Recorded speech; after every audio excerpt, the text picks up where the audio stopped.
Today's presentation is going to be on patching versus vulnerability management, and I know the title was an in-depth analysis, but an in-depth analysis of vulnerability management would take about 300 hours. But we didn't think people would sign up if we called it a really high-level overview of stuff.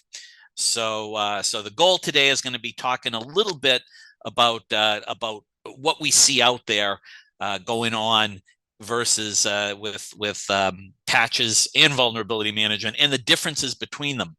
Because what we do is we come across a lot of people that says, well, we're all set, we patch everything. And they get very upset when they see all sorts of vulnerabilities that go forward from scans and or penetration tests. So we're going to talk a little bit about that today. My name is Derek Boczenowski. I've worked for Compass for about 10 years now. And before that, I was in the banking industry, working for a credit union in the IT side of the world for about 15 years. So I come from a highly regulated industry where things like penetration tests and vulnerability scans are required and the norm, and go on regularly. So much of the insight I see will apply to things that, coming out of industries that are a little more regulated than a lot of people have to go through. However, there's one of the reasons a lot of those things become best practices. Quick overview of what we're going to do. We kind of just went through that. We're going to talk a little bit, as I said, about vulnerabilities, and there are different kinds of vulnerabilities out there. And I think that's one of the biggest things that I come across is looking at there are vulnerabilities that you have to react very differently to remediate depending on what they are. We'll talk a little bit about how to remediate and what the best way is. We'll talk a little bit about best practices, and then we'll, as Nick said, any questions that come up, we'll talk about and kind of go through from there. So without further ado, one of the things that I try and press, we get a lot of security reports, and those of you who get them as well, they have the annual Verizon threat report and all sorts of things coming out from Gartner and CISA and stuff like that. And the biggest impact for compromises and things are stolen credentials from phishing. But close behind, and depending on what report you read, sometimes it costs more money, is compromises that come from exploited vulnerabilities. And all that is there's a vulnerability either in your internal system or outwardly facing towards the internet that someone was able to exploit and do bad things to get into your network, steal compromises, steal data, affect you with ransomware, something. And the Center for Cybersecurity, CISA, has a list called the Known Exploited Vulnerability Catalog, or KEV. And I looked at it this morning before just to see how far it had gotten. And from 2021 going forward, it has over 1,000 exploited vulnerabilities. Those aren't vulnerabilities that are out there and got patched or out there. Those are vulnerabilities that have been confirmed that somebody got a hold of and did a bad thing with. So it's a big kind of issue. And so what do we do about this? Well, as you guys know, the vendors put out patches constantly. Everybody's aware of Patch Tuesday from Microsoft. We get alerts all the time. Hey, there's this new vulnerability. There's a, update this, upgrade that. Everything from emails that go through all the way through massive patches and massive upgrades to big systems. And it doesn't stop the compromises, obviously. Anybody who turns on the news or looks at the TV can see all the compromises that are going through. One thing to take away, though, and I said this earlier, and I'll probably say it again before it's over, is you can have 100% of your system patches applied, and you're still not secure, because patching is just one facet of vulnerability management. Certainly, it's probably the most important considering how many patches they put out. But what we're finding is we're finding very well patched environments that still get exploited. And we're going to talk a little bit about why. As always, the ultimate goal, there's no one silver bullet for this sort of thing. So we use a phrase called defense in depth to make sure that systems are secured not only by patching, but with several other areas as well. And we'll take a look at that. So, I think everybody on the call probably knows what a vulnerability is, but I kind of like this little definition, a weakness or a flaw that can be exploited by threats. Because is it really a vulnerability if it can't be exploited? And the ultimate goal is to gain unauthorized access or cause harm.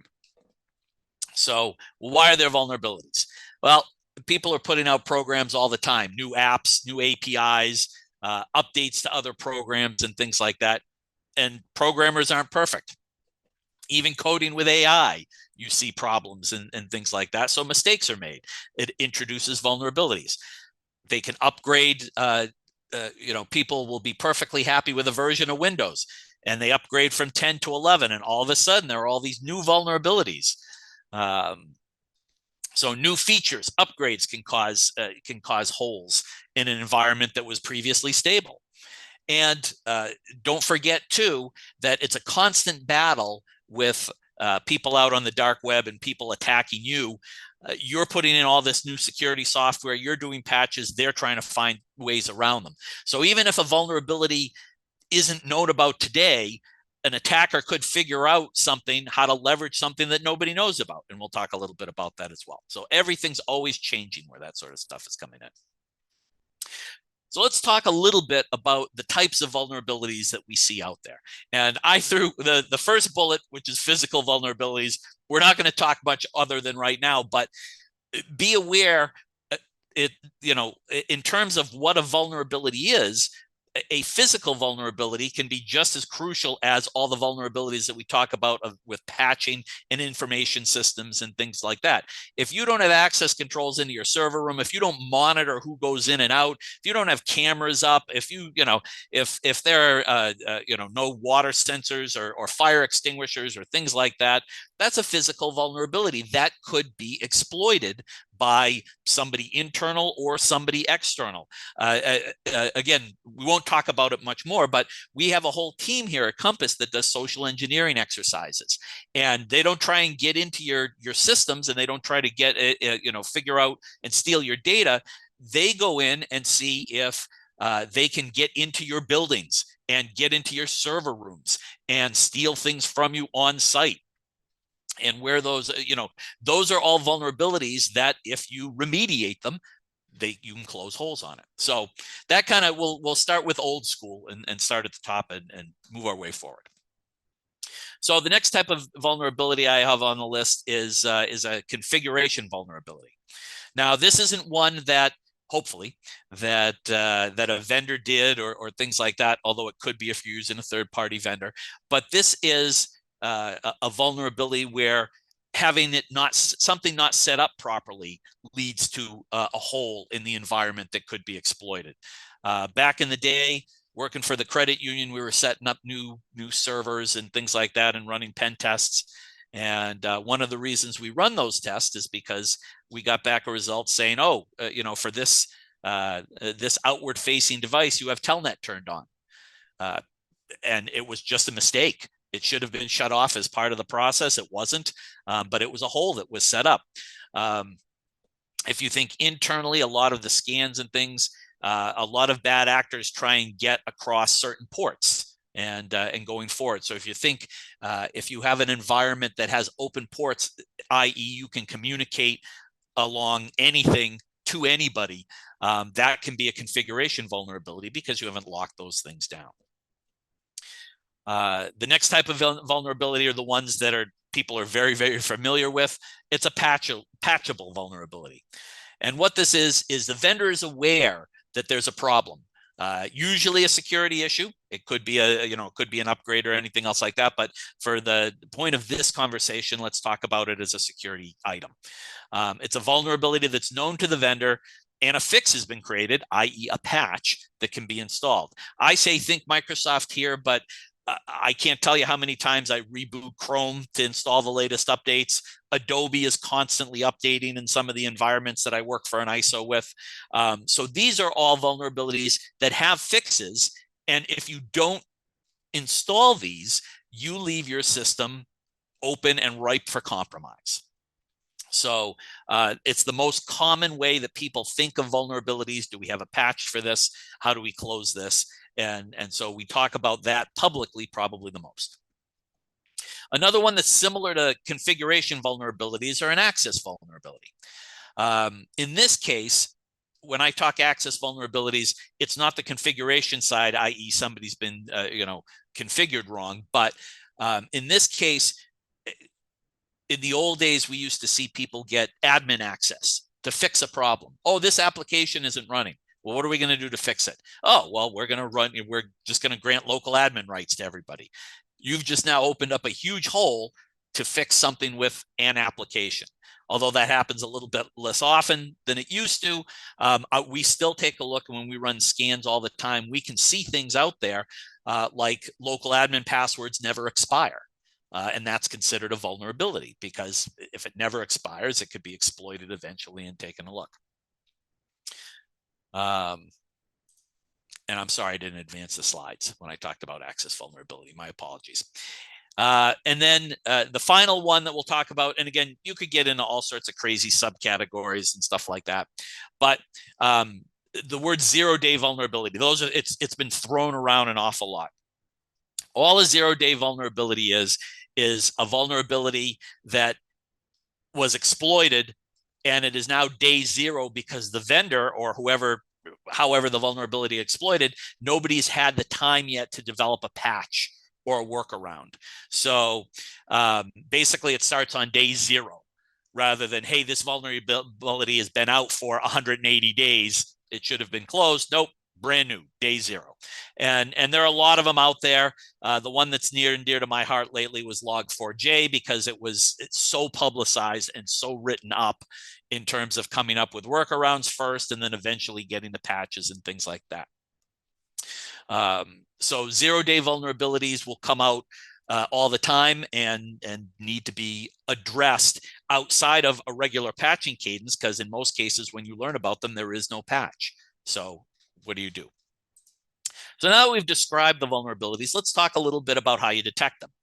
Obviously, the biggest way that we do that is we use a vulnerability scanner. There are a lot of them out there. Compass happens to use Qualys. A lot of the clients we work with use Attainable. Some have third parties that either are using one of those or other proprietary scanners out there on the market. Rapid7 has their own vulnerability area to be able to do that, and so do a bunch of other managed service providers. These scans have improved tremendously over the years. I remember when half the time they would fail and punt, and we'd have to rescan them late at night, or we'd have to make sure that we kicked off the scan at 2 o'clock in the morning because it would slow everything down. Things are much faster and much better, and I cannot stress how important it is to have insight into your environment and know what the vulnerabilities are in your organization, or if you're MSP, know what the vulnerabilities are in somebody else's organization so that you can fix them.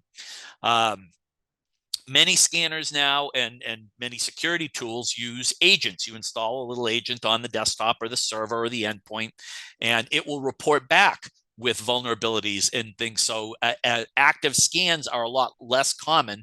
It's actually more likely that the machines themselves are sending data, just like they would send log files and things like that. And these scanners are very robust. You can tag your assets. So if you only want to scan desktops on Monday, or servers on Saturday, or laptops, or Internet of Things, or things like that. So you don't have to scan your whole environment at the same time. And in a lot of cases, people don't. They chunk up these scans to be able to do that. But the key here is these scanners are specifically made to look for vulnerabilities within your environment. Many of them are patchable vulnerabilities, but as the scanners get better and as the reporting gets better, it's doing a much better job at coming up with configurable vulnerabilities or even access vulnerabilities in some cases. Another way we learn about vulnerabilities are through the vendors themselves. I'm subscribed to multiple sites, including the ones out there, Cisco and Microsoft and Fortinet, that put out vulnerability alerts all the time. Hey, we've just issued a patch for this. This rev now, if you need this patch for here, this is going end of life. If you have key vendors, key hardware vendors, key software vendors that you do installs for, normally they all have subscribes where you can sign up for these types of alerts. It allows you to know, even if you scan monthly or quarterly, if you're a smaller organization, you can know about a vulnerability long before you run your next scan or get your next report out, depending on how you look for it. On top of that, security sites, US Cert, I mentioned CISA earlier, SANS. These are nice because they do roll-ups versus the vendor ones that are very, very vendor specific. If you look at some of these alerts, these will come out with all the alerts above a certain level in the past week. So you can kind of see where it is, where it's going, and any trending that's going on. They also usually have links that allows you to click on the vulnerability that'll give you more information, including how to remediate depending on what they are and how they go through. The reason I put penetration tests on here is there are a lot of companies that don't do penetration tests unless they're forced. External, we see more often. Internal, not as much. And one of the reasons this is so important is because they're not looking for patchable vulnerabilities in a penetration test. They're looking for things that can actually be exploited that may have nothing to do with patches. Hey, you've configured this wrong, or because of the way you set up your network, we were able to jump from an insecure area to a secure area and use credentials to get in X, Y, and Z. So these are all areas of vulnerability that can be detected, but some of them can't be detected with a vulnerability scanner. Sometimes it's just how you set up your environment. So a penetration tests give you the opportunity to really see what an expert could do if they happen to be inside your network, usually with very, very few credentials going forward.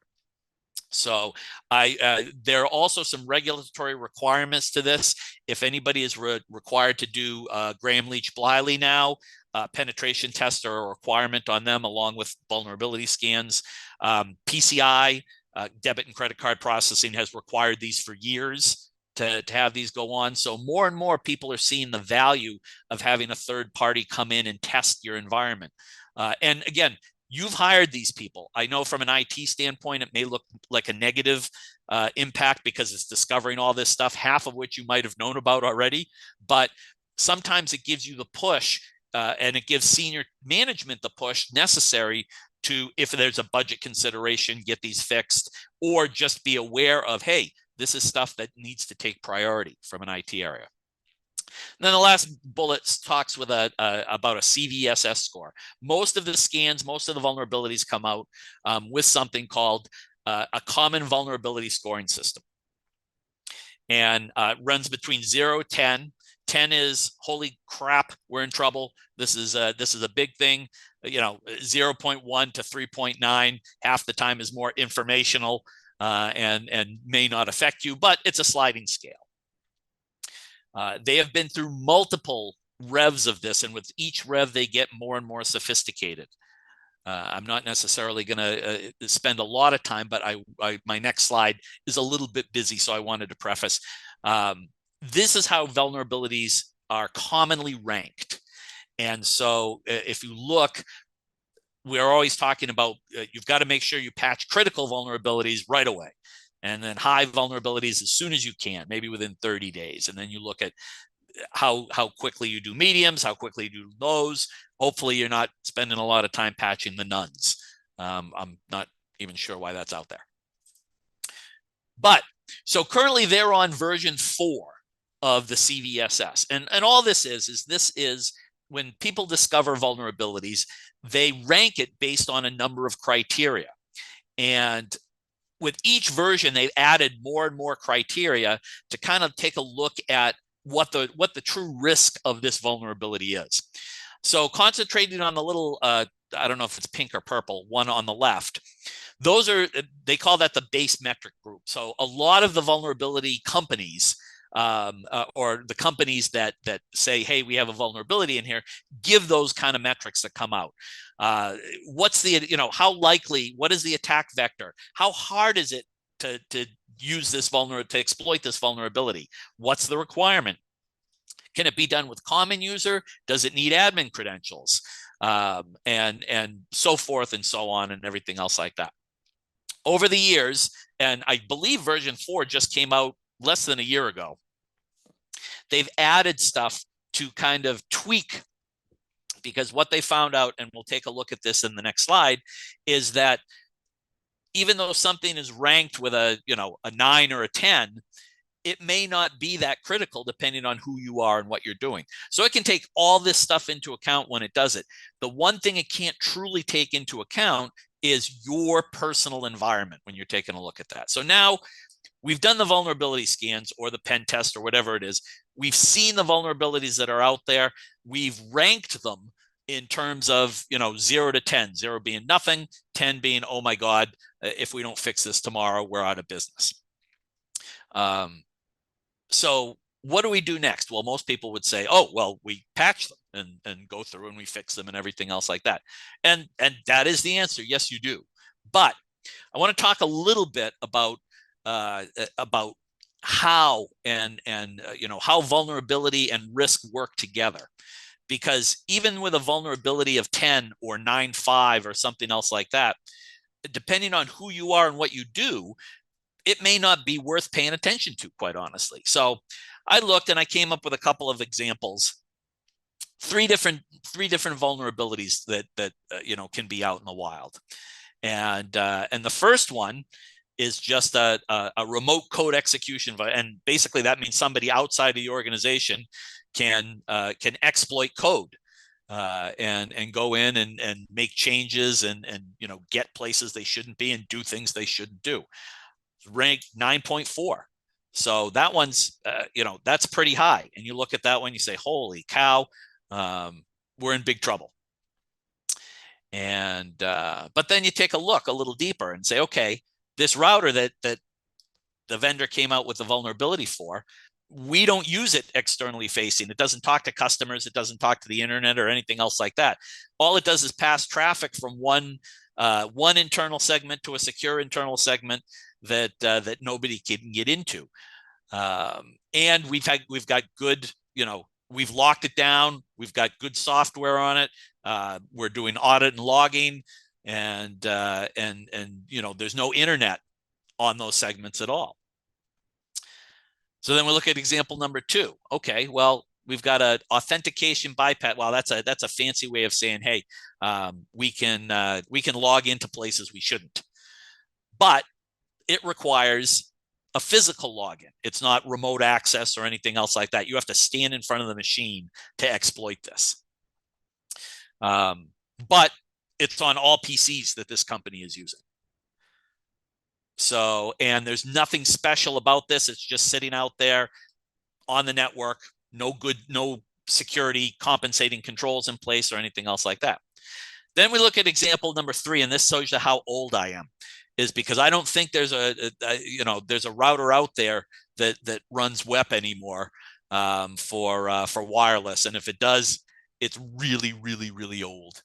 But it's a good one to use because basically this is a configuration vulnerability. If you allow something to use this, that it can still show up on a scan as a vulnerability. Hey, WEP is turned on for this, but there's no CVSS rating because it's not a lovable, patchable vulnerability or anything else like that. It's a setting. You turn this on, you turn this off. So if you look at these 3 and you just take the severity score, you'd go in order probably. Example 1, example 2, example 3. But if you look at the level of risk, to me, example number 3 is not only the biggest area of risk, but probably the easiest fix, depending on what your organization is. And then example number 2, Well, I kind of want to look at that, because if I've got internal people who can, bypass my security authentication, I'm not really happy about what's going on in the network. And then example number one, well, yes, this is something we should patch, but maybe we don't have to patch it tomorrow, because if it's truly remote code looking from the outside in, well, there's not much of a chance of that happening, depending on how this was done. So the CVSS score, and what you want to do is you want to take, as you get these vulnerabilities and you take a look at them, one of the things to take a look at is how are they affecting us. And when we patch, we want to patch from highest risk to lowest risk. That doesn't necessarily mean highest CVSS score to lowest one. It truly means, what's our biggest chance of getting exploited, and what's the biggest problems we're having. So that's something you want to look at when you're taking a look at these. Now, if you have all the time in the world and all the teams to be able to do this, you should be, you might say we're going to do them all and we don't care, but there's usually not unlimited resources available to be able to do that. So this kind of goes into a little bit of the order of remediation I was talking on in the last slide. So what's the risk or threat level? And again, base it on whatever your environment is. How easy is it to remediate? The previous example, if I can turn off WEP by saying, disable WEP, and I'm done, and people shouldn't be using it anyway, then that's a super easy way to get rid of a fairly high level threat. So I would do that right away. Think about the impact of remediation. So, and this is where the IT guys are hopefully nodding their heads, is I've never met a server person who was excited about having to reboot servers because we were doing updates. And when I had to manage them, I wasn't happy about them either, because I always worry, are they coming up? Are they coming up with a problem? What do I have to fix? Same thing about network equipment, is if I have to patch a firewall, if I have to patch a router, I start worrying about it, versus if I patch a laptop and there's a problem, if I patch a virtual machine and there's a problem, I can reverse back fairly easily. So I might want to concentrate on those. Plus, there are a lot more of them, and I can send out patches for 300 things, get them patched. If there's an issue, it's an easy fallback. So you want to take a look at the impact and see basically what your biggest bang for your buck is there something where you can go and remediate enterprise issues? And I use things like Adobe Reader and Chrome and Microsoft critical security updates, where you're going to patch tens, dozens, hundreds of machines, versus you have this legacy machine that could take you a couple hours, but if something goes sideways, it's also going to impact the environment in a big way. So there's nothing wrong with saying, hey, I need to plan this out and figure this out a lot more, where there's a lot of stuff that I can do relatively quickly. So the stuff we talked about at the beginning, what do we do with patchable vulnerabilities? Well, we patch them. As I said, most vendors come out with them regularly.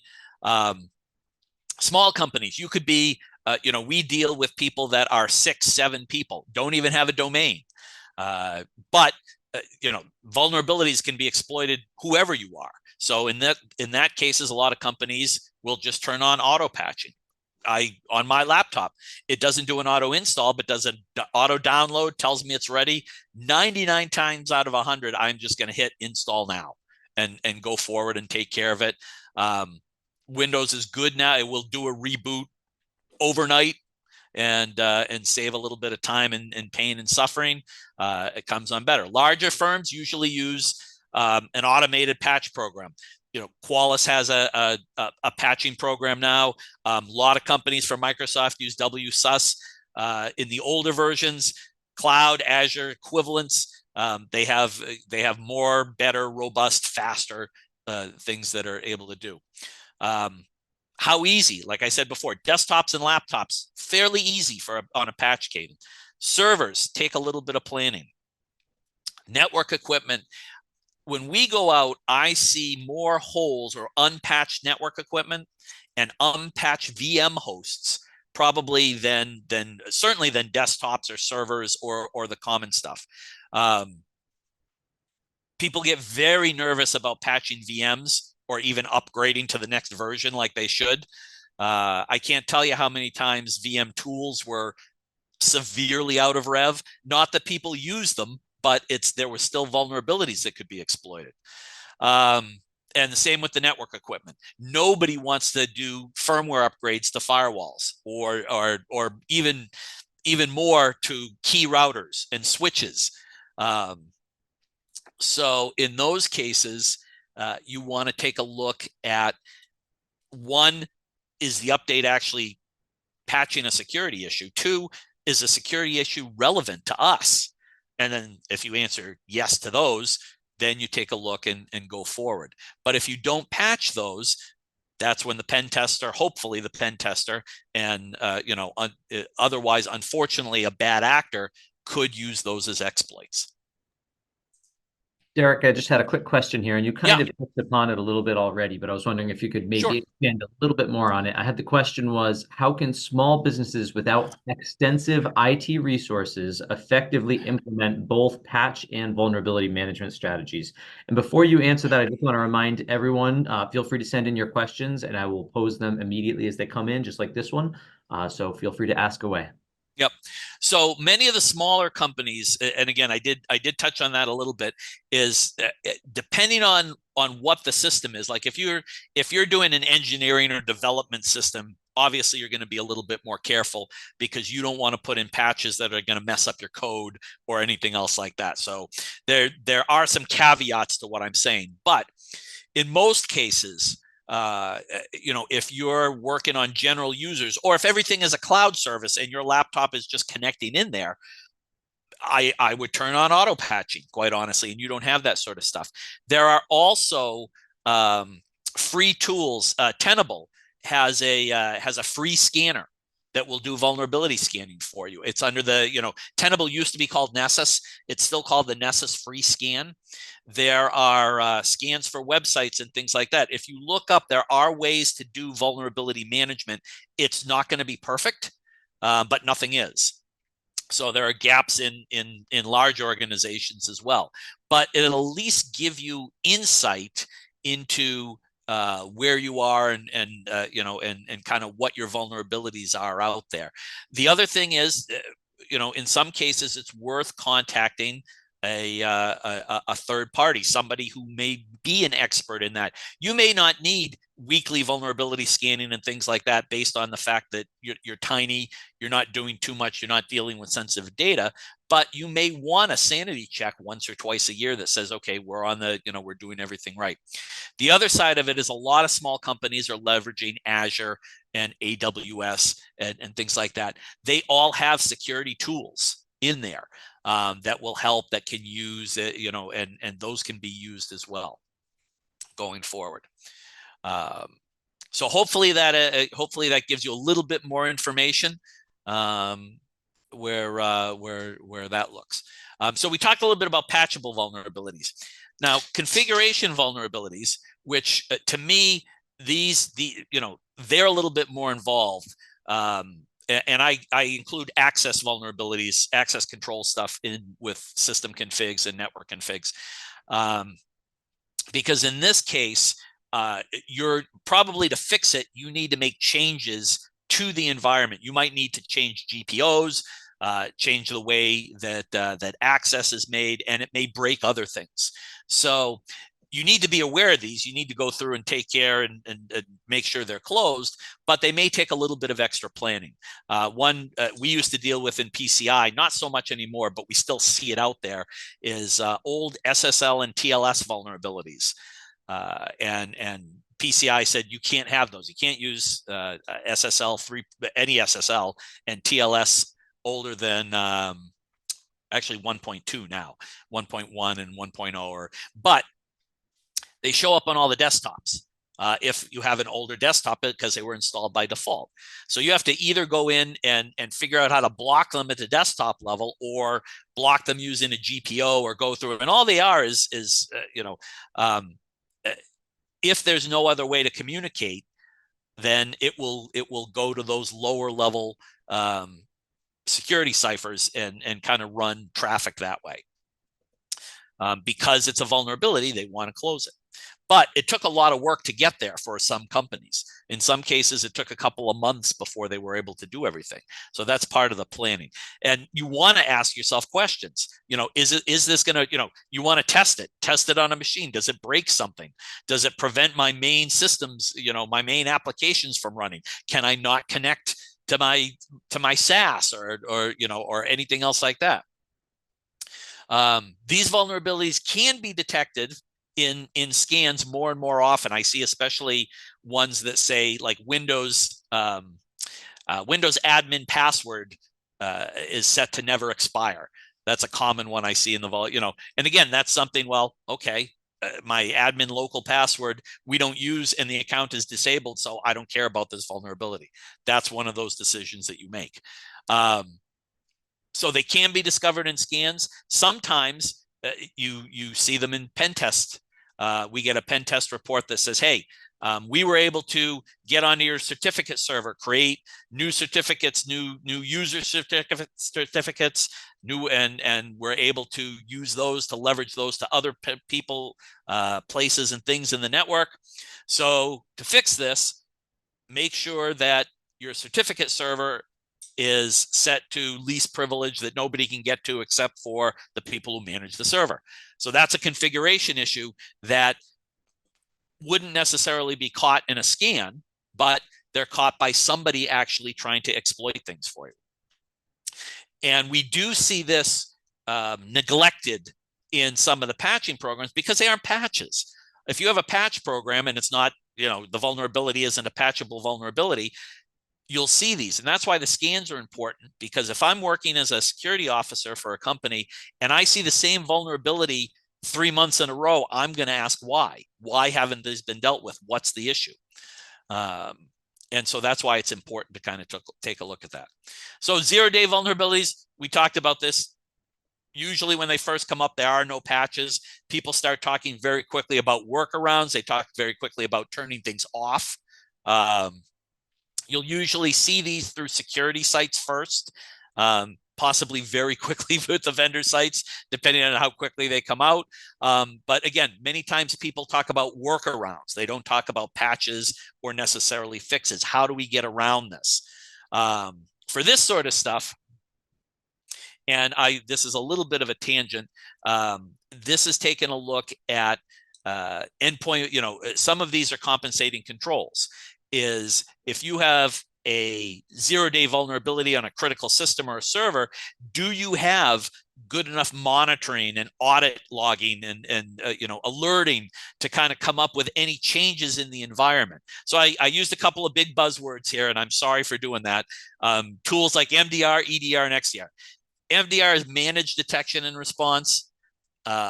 And so basically you're using a third party to help, or a third party system or software to kind of provide outsourced monitoring and management of security stuff.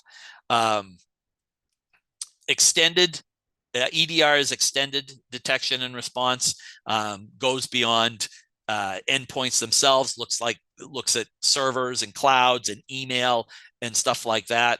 And then XDR is kind of integration. XDR is extended, integrates data. Basically, think of it like a real fancy SIM. It brings all sorts of stuff in and kind of gives you better insight. EDR is endpoint detection. I'm sorry, I'm starting to fade at the afternoon nap time.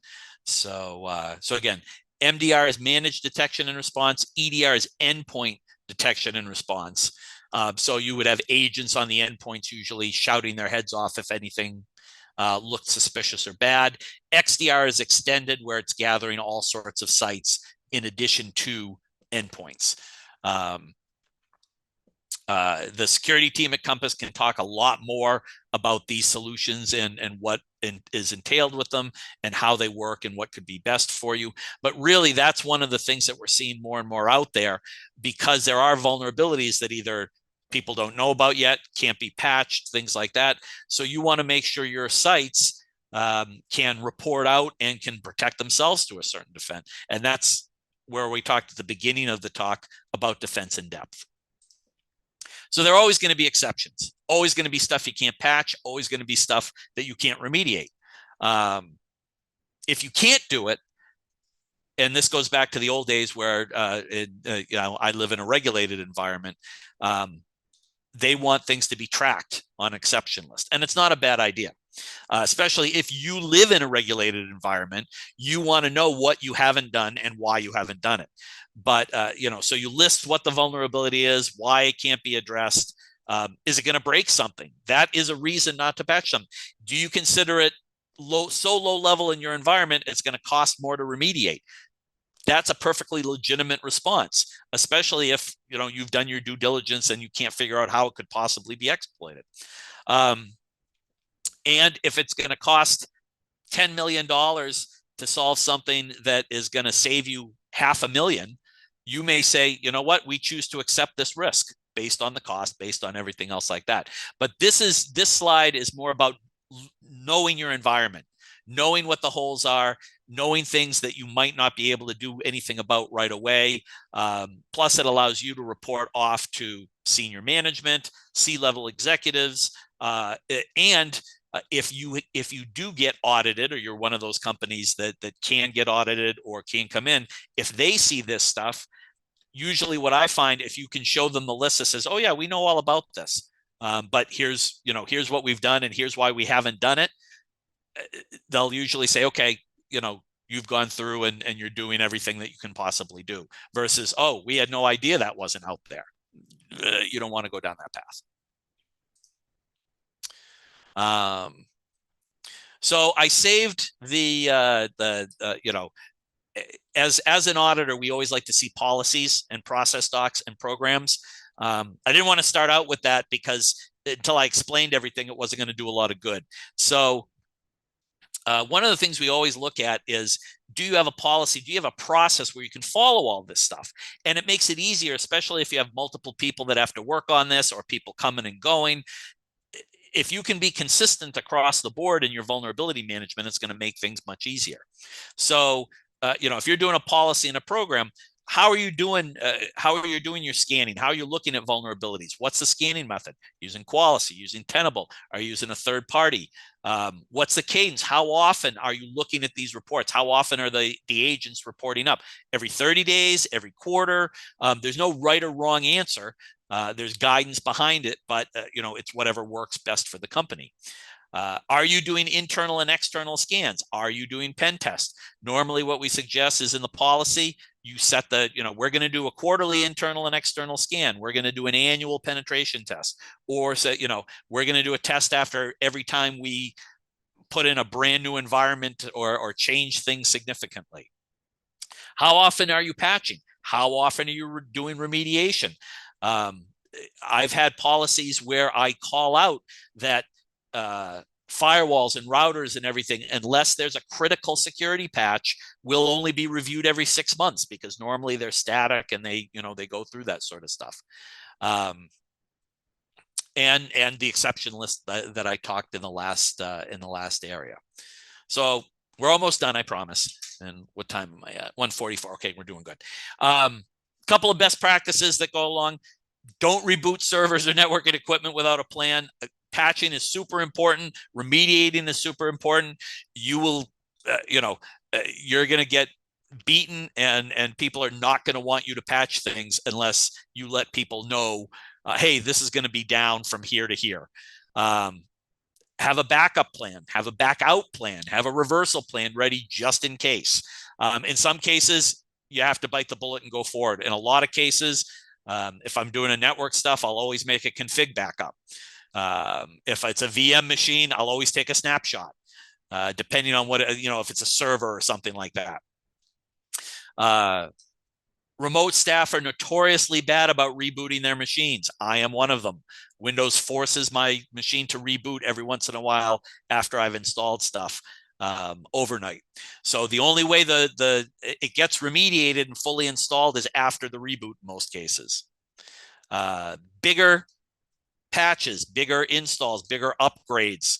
The more things break. Test. Do not be and less in the endpoints, more in the servers. more in your key areas that you're going to be afraid to do that. Don't be afraid to say no. If the patch doesn't improve security, if the patch doesn't do anything, if they're, the person that actually runs security at Compass has come back to me on several occasions saying, there's no reason for us to put this in. He is very security conscious, but he also knows that at the end of the day, there are some of these things, all they could possibly do is make things worse for our company, rather than actually, it's not fixing much of anything depending on what it is based on the environment of the organization. Don't just think of servers and desktops in your organization or even at home. Virtual environments need to be patched too. Cloud systems need to be patched too. And as I said, VMware is notoriously out of date. So, as long as you're scanning it, it will pick up. Now, VMware can't take agents in most cases, so it is a scan, depending on what level you're looking at. I'm not talking about the Windows servers attached to VM. I'm talking about the hosts and things like that. There's a lot of that gets missed because people are afraid to reboot and mess with VMware. But it means that exploits are notorious in that area. So a couple of final thoughts. 100% patch does not mean you don't have vulnerabilities. It means you're following a good patching cadence, a good patching program. External and internal assessments are both critical assessments. You don't want people getting in from the outside, but once they're in, what can they do? Where can they go? Or if you have somebody who, if you didn't set security right, you may have somebody accessing all sorts of stuff that you don't want them to access. So make sure you're doing both. It's amazing how many people I get that are doing internal ones that haven't done external, and vice versa. We talked about vulnerability scans over and over. For detecting vulnerabilities, it's the best thing you can possibly use. But having a good penetration test, it can be a real difference maker, because they're going to try the exploits. They're going to see what's out there. They may say, hey, this exploit, we tried it, didn't go anywhere. You don't have to worry about it. And it could be some medium or some low somewhere else that gave these guys the keys to the kingdom. They'll also test, other vulnerabilities like access and configs and things like that the scans might have a problem picking up. You might have a vulnerability that has a critical rating coming out of your scan, or coming out of one of the US certs or anything, or one of the vendors. Doesn't mean it's a critical vulnerability for you. Assume it is until it isn't, but you might, just because it says it doesn't mean that it could be. One of the most common ones is we see, hey, a remote actor could do bad things. Well, if whatever device it is isn't facing remotely, then you don't have to worry about it the same way. I didn't talk about this specifically in the rest of the presentation, but end-of-life hardware and software is a vulnerability. It means you can't get any more security patches if you're at end of life. And so while more vulnerabilities are discovered every day, if a system is at end of life, the vendors have no interest in patching them. Now, we've all heard you can sign up for Microsoft extended patches and everything else like that. But really, in most cases, the security scanners pick up end of life software and hardware.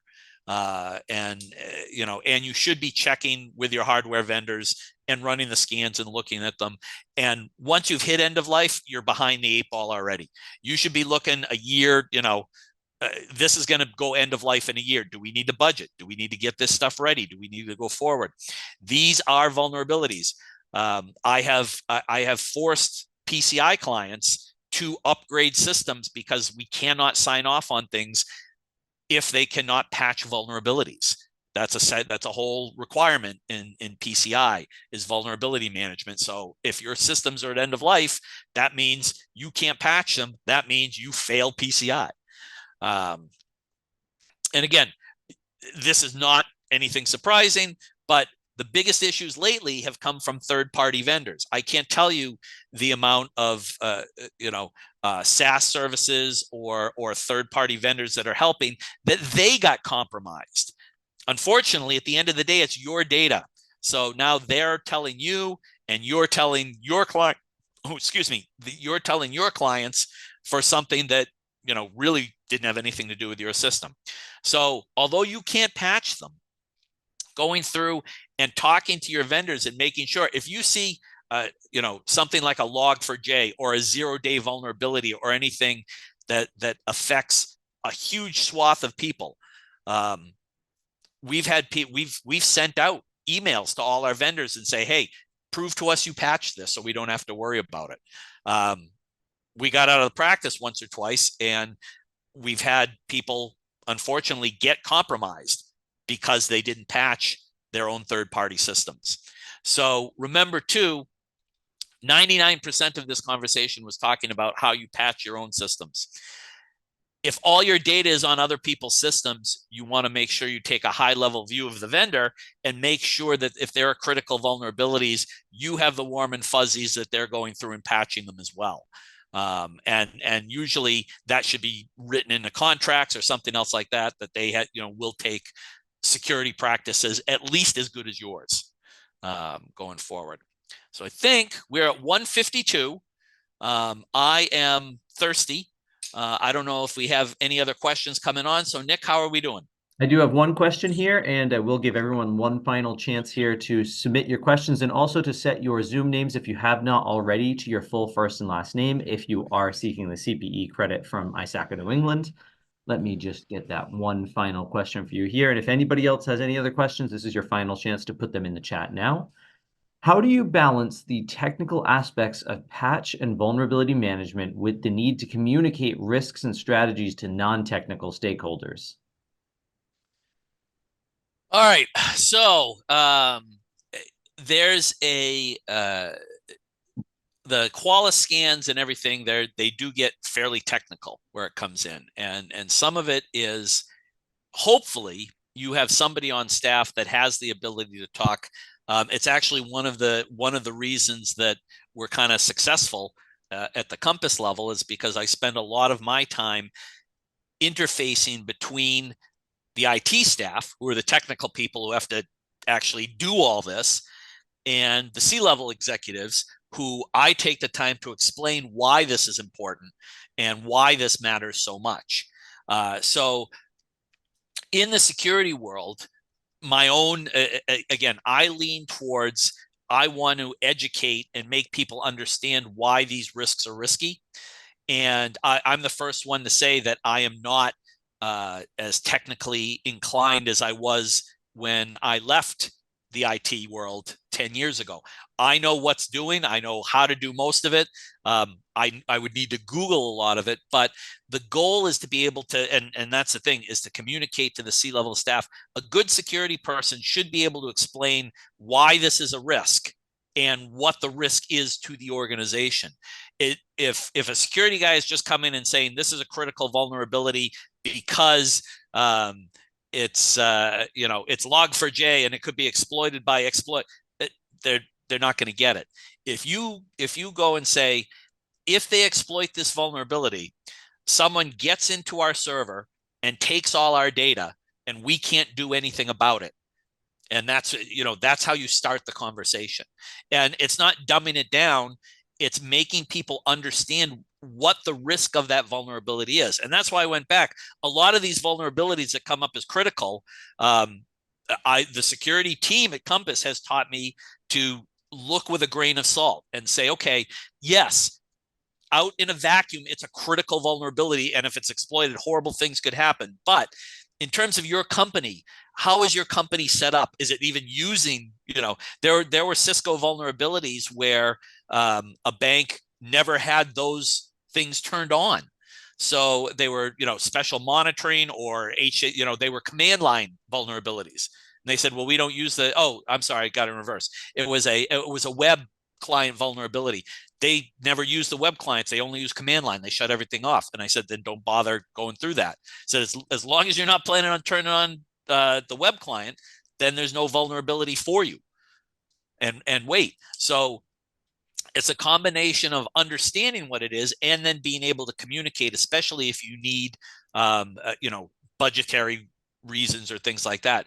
But it's also one of the reasons that a lot of the security frameworks say, hey, have you trained your C-level executives in security awareness? Have you trained your board in security awareness? And if you're talking about risk to them, you should be able to explain, why certain things are, why vulnerabilities can be a critical risk, and why you might need 6 months to fix something that isn't a patch.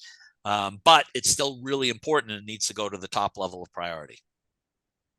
Thank you. And I do see one more question in here. When saying no to a patch, how do you see organizations tracking/reporting on these?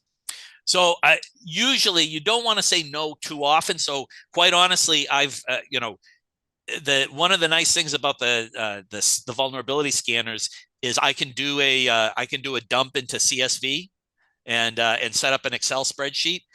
I delete everything that we take care of. The 5 or 6 items that I say no to, I leave on the spreadsheet. I put a reason why we said no to them. Usually I say we'll revisit this in 3 months or 6 months and see if it's still the case, and call it a day. If you have that ability, that's probably the easiest way to do it. It doesn't have to be fancy. You just want to be able to know about it and report on it. And say, if somebody comes back to you and says, why aren't these patched? And it could be somebody internal. The CEO could get a report from an auditor that says, hey, these things aren't patched. And if he comes to you or she comes to you, you can say, why didn't you do this? Oh, here's the why. In every one. But I keep it simple. Usually it's a simple spreadsheet. It's the vulnerability. Here's what it's on. Here's why we didn't do this. Either we accept the risk, or, it has no effect on us, or it's going to take, we have a third party vendor that it breaks if we do this. It's, any of those are acceptable. Actually, as long as the company is okay with the answer, it's an acceptable answer.